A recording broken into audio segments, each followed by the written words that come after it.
দিবসের বীর সন্তানদের স্মরণ করছি, জাতির শ্রেষ্ঠ সন্তানদের, যাদের আত্মত্যাগের মাধ্যমে আমরা একটি স্বাধীন সার্বভৌম বাংলাদেশ পেয়েছি।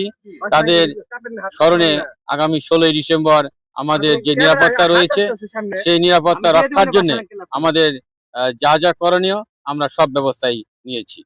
আমাদের ট্রাফিক ব্যবস্থা আমিন বাজার থেকে শুরু করে স্মৃতিসৌধ পর্যন্ত যা রয়েছে সেটা আমরা ব্যবস্থা নিয়েছি, এবং আমরা আগেও বলেছি যে আমাদের 4000-এর অধিক ফোর্স মোতায়েন করা হয়েছে, এবং এই ফোর্স সার্বিক নিরাপত্তা রক্ষায়, জনগণের জানমাল নিরাপত্তা রক্ষার জন্য সার্বিকভাবে তারা নিয়োজিত থাকবে।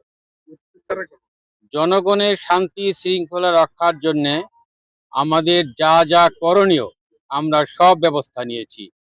আজ 13ই ডিসেম্বর আজকে থেকেই আমাদের এখানে সাদা পোশাক এবং ইউনিফর্মে ফোর্স মোতায়েন করা হয়েছে, এবং আমরা 4 স্তরে ফোর্স মোতায়েন থাকবে 16ই ডিসেম্বরের একদম শেষ না হওয়া পর্যন্ত।